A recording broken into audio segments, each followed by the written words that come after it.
to solve problems. So we have a big problem here in Egypt, and it'll show up on the slide in a minute. We'll start anyway. The big problem is, I think the biggest problem in Egypt is we have a population problem. I don't know if everybody knows we have a population problem, but it's a real problem in real numbers, like Steve Haley was saying. A couple of years ago, we can go to the next slide. A couple of years ago, 3-4 years ago, we had 2.1 million children born. That number goes up 100,000 every year. 2.2, 2.3. This year it'll be 2.4 million children born in Egypt. That causes a lot of problems, but the one I really focused on was education. If you think of 100,000 new students after 5 years, do the math very quickly in your head. The government has to build 5 schools a day, every day, just to keep up, 7 days a week, every day, just to keep up with the number of newborn children in this country. So I came to the conclusion very quickly that education, or K through 12 education in Egypt, is likely to be in a little bit of trouble, if not needs like a complete overhaul. So as some of you know, I'm a big believer in technology, and I think we need a technological solution for education. Education in Egypt and in a lot of emerging markets is kind of like the old telephones. You know, it used to be when I was your age here, it was 5 years to get a phone line. And we skipped that whole thing. A lot of countries skipped that, and we went right to mobile. So that's what I thought we need for education, is we need a technological solution. And really, personally, I've been very committed to education my whole life. I've been on a couple of school boards, so I really wanted to do something that could make a difference. When you look at the education problem, it's very intimidating. It's a really big problem.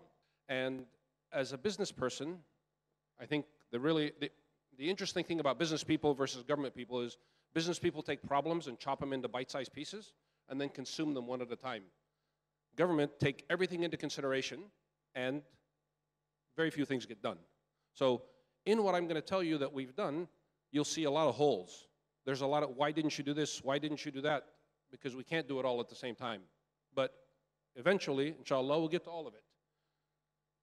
So the idea was to create an online education system to supplement and replace the void that was there. And by the way, one more piece of data. I'm sure all of you grew up. How many of you took private lessons when you were in K through 12? Almost everybody? Egypt spends 1% of GDP on private lessons. Now, to me, that's a waste. Should have learned that in school. The teachers should actually do that in school. We shouldn't have to pay for private lessons. So we applied to Flat 6 and started a company and started a project called Nafham. I like to be the walking billboard. So we have put together a great team, and we took the public school curriculum for K through 12 and got professional educators and divided it into little bite-sized pieces, and took these pages of 6th grade math can be taught in a video lesson.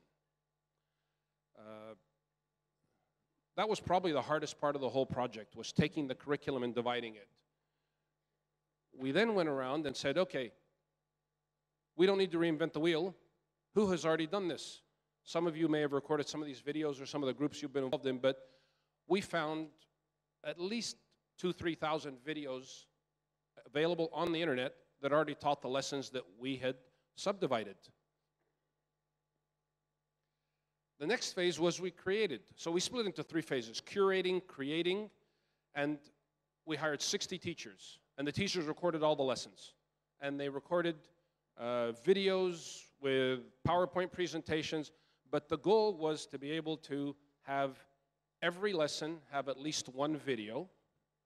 And then we decided we wanted multiple explanations for each video, because we always, I mean, most of you growing up, I think, had somebody sat next to you, or maybe because you're here at AUC, maybe you were the person that could explain things to their classmate better than the teacher could. So I always knew that we had that type of talent in the classrooms and in the volunteers and in the mothers and people who wanted to teach. So we started something called crowd teaching, and we allowed anybody to record videos. And crowd teaching means anybody can record a video, anybody can give a lesson, our reviewers check it for accuracy and then put it online. And we're now getting a couple of hundred new videos a week, lessons.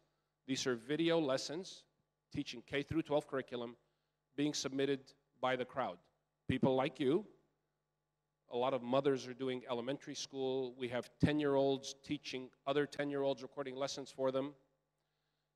It's interesting, when you start solving a problem, you actually wind up getting a lot of side benefits. So one of the side benefits we found is people are telling us that when my son or daughter records a lesson, they actually learn better. They actually understand it a lot better. So up until this point, we have so far and have 10,000 lessons, 10,000 video lessons online, and we're actually giving about 40,000 lessons a day. We may be one of the largest teaching institutions in Egypt.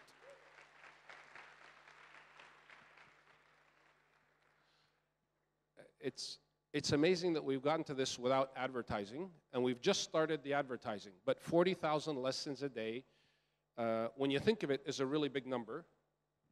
But I would tell you, the team, there's a couple of them here in the audience, our goal is to increase by zeros. So 10,000, I want 100,000 videos, and we want to be doing 400,000 lessons a day.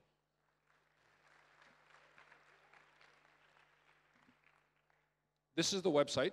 It's very easy to navigate. What school you're in, first, second semester, pick your subject, the count is up, and students register, and they can actually follow. I've done these 5 lessons in my curriculum for the year. So the student that doesn't have time to raise his hand in class, can't ask a question, or is one of 70 students in a classroom where the teacher is never going to pay attention to him anyway, can go home and review. Again, the law or unintended consequence or unintended byproduct or benefit is we actually have feedback from people. Somebody send us an email and say, thank you very much. My wife is taking lessons with my children because she doesn't know how to read.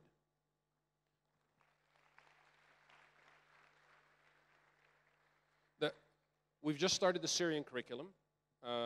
There's kind of 2 motivations for that. One of them is altruistic in general, and that's because we think the Syrian children, first of all, need it.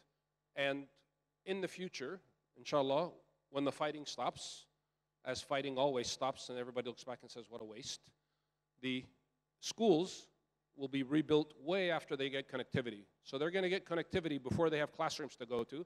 So hopefully this curriculum will be something that will be beneficial. And the other reason is my wife's Syrian, so I get bonus points at home.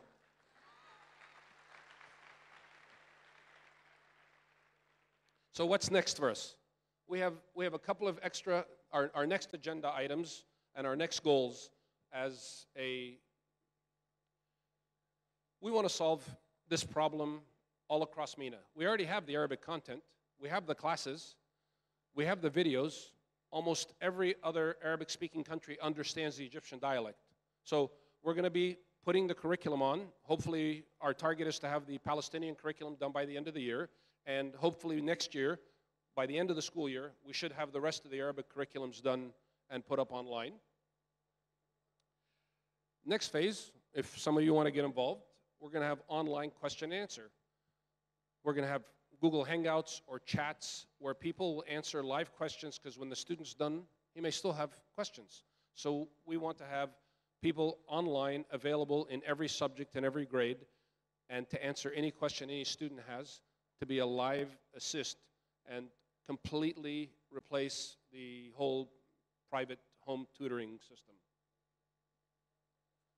Phase 2 will be vocational training, because we want to help people get jobs, and we think that a series of video lessons will help the machine worker take the safety lessons. Somebody who's going to go get a job as a textile worker sewing jeans, they go through a 4-week training course. That 4-week training course includes how not to get your finger off, how to do basic safety, some things that you can actually learn with video, and some things you have to learn on the machine or on the job.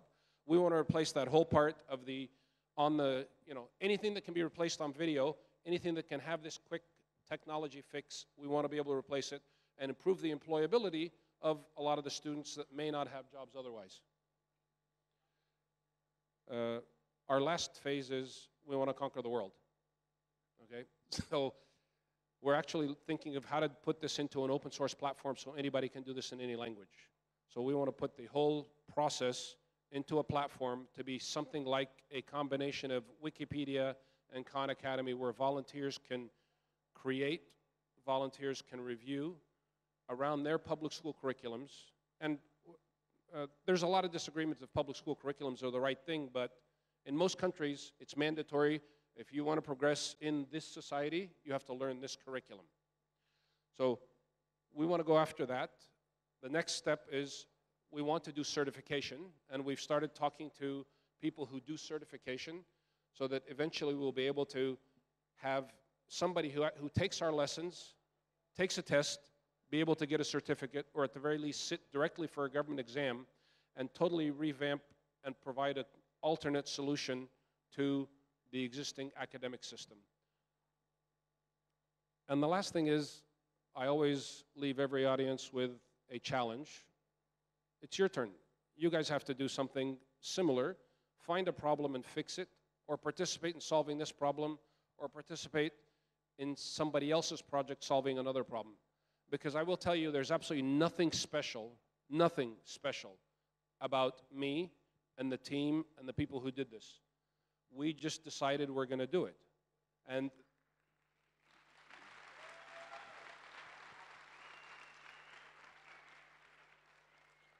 I challenge all of you to find a problem and solve it, or at least participate if somebody's already solving a problem.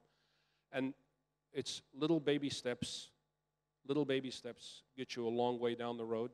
And we have a lot of little problems with small solutions, especially using technology, that we can change the country, change the region, and change the world. Thank you.